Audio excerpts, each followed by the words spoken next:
We are Press My Luck. We are implementing and improving upon an existing press monitor. I'm Julia Duncan. I will be working on the beaglebone. My name is Mallory Enzer, and my focus is on the web API primarily. My name is Mark Kerr, and I'll also be working with web API. My name is Larissa Terrazas, and I'll be doing the image recognition.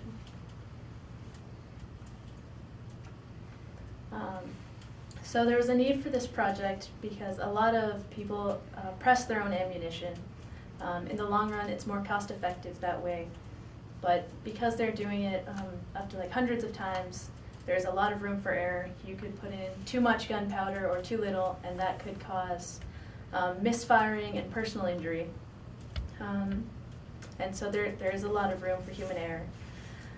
The current press monitor, it monitors the actions taken on the press monitor, or the current system watches the actions taken on the press monitor and alerts the user if any action is out of sequence. The current screen for this system is very small and the interface is not very user-friendly. And so our goal is to make the user interface a little more intuitive, make the screen larger and also a touch screen so the user can interact with it more. One of the components we're working on is also using the beaglebone, which Julia will go into a little later. It gets information from the press monitor, and then we're also going to incorporate a new component by using a camera to monitor the gunpowder levels, and Larissa will go into that. I'm going to be going over how the actual press monitor works that we'll be using, which is the Dillon XL650. There's a couple things that you're going to need to start using a press. First of all, you're going to need the actual press, which I'm not going to go into exactly what you need for the press, but you can have like basic stuff, so it's just a press where you hand load everything, or you can have like a case feeder, which just helps make everything go faster. And in addition to that, you're going to need dies for each caliber that you want to reload, and then with the individual loading stuff, you're going to need the brass and the caliber desired, the bullets in the caliber desired, primers, and there's multiple sizes, depends if you're loading handgun or rifle ammunition, and then you're going to need gunpowder. And then with the actual press, there are 5 stages with the press that we'll be using. The first press stage is reloading is resizing and also depriming in that stage. And then the next one is charging, which is loading the gunpowder into the casing. And then the next one is seating the bullet, so putting the actual bullet in the case. And before that one actually, there's a powder check, which we plan to use a camera, which Larissa will be talking about. And then it'll go to bullet seating and then crimping. And how the press actually works is, the first one, you pull down the handle, it'll feed a case into the shell plate, and then you push the handle up, you pull it back down, it'll advance it to the resizing and depriming stage, and then you push the handle back up, and then it will move on to the next stage. So the shell plate rotates on each step, and at the same time you'll have a case going through the stage that the first one just went through. So basically it just makes everything a lot faster.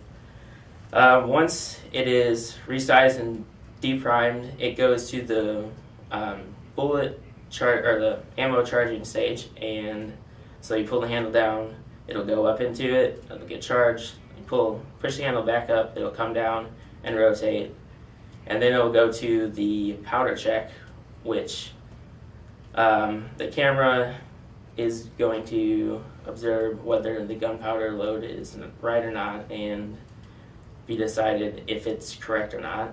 And then it will move on to the bullet seating stage.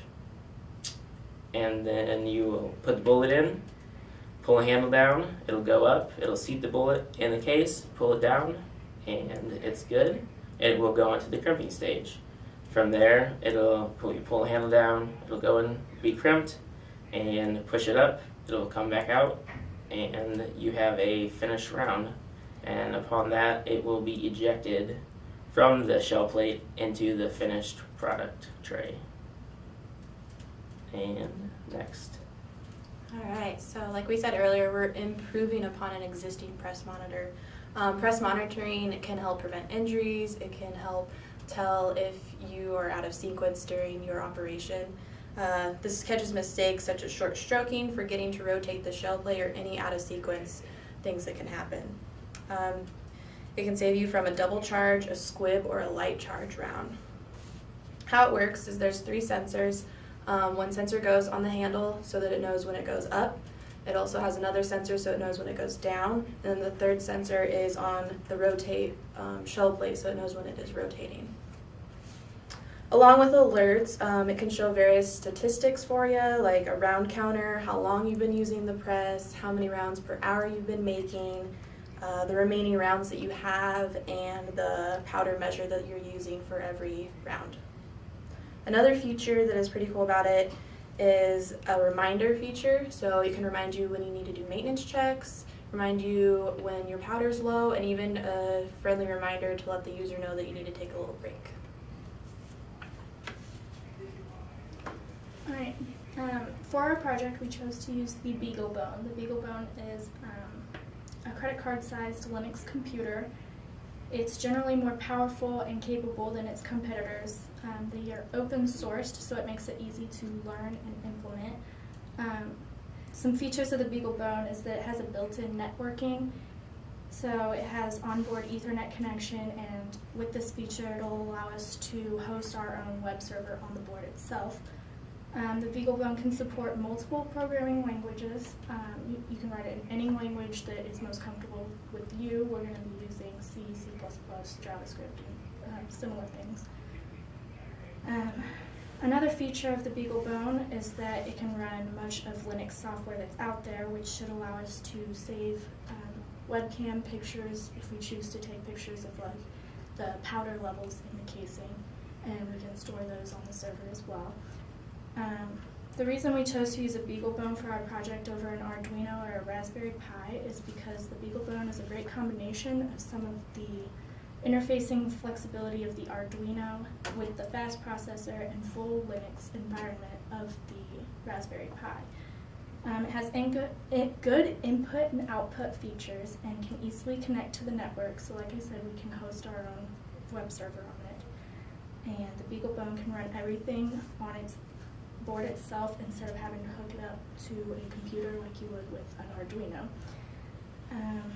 For the purpose of our project, the sensors will be connected to the drill press, and then those sensors will hook up to the beaglebone and read in the inputs and be able to do what's necessary with that input reading and output the readings to an LCD screen. That is the beaglebone. Alright, our image recognition component will be used with an external camera.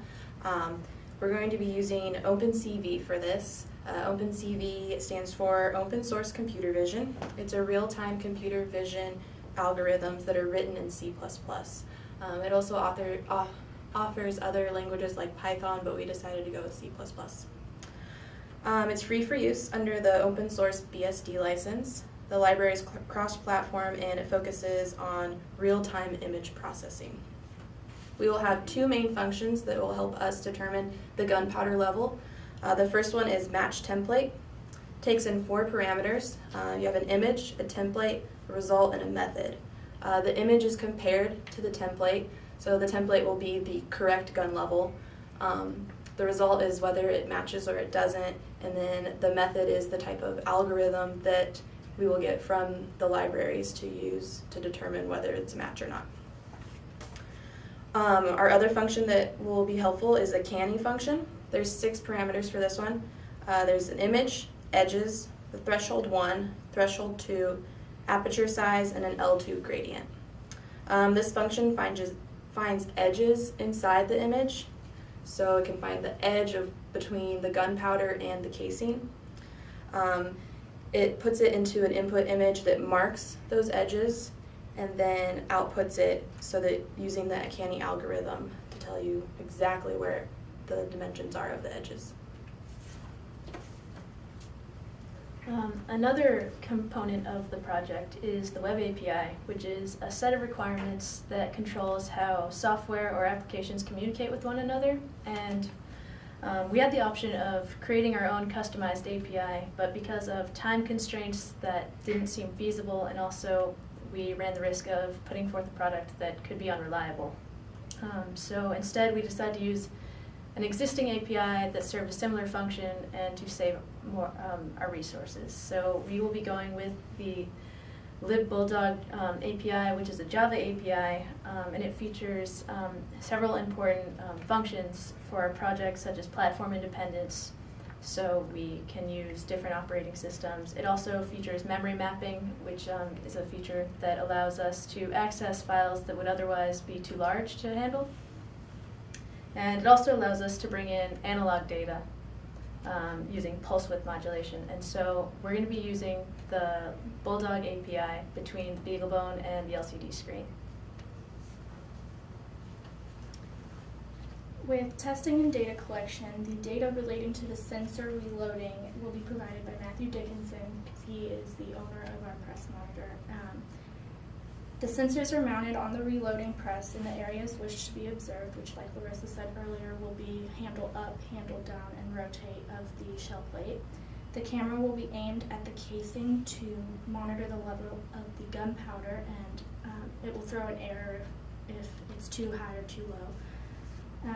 Diagnostics for first use using this press monitor include input and output testing. For input testing, test that the right input and LED lights are lit up when the press handle is in a specific step of the process. Also for output testing, test the LEDs, press light, and beeper. And that's the end of our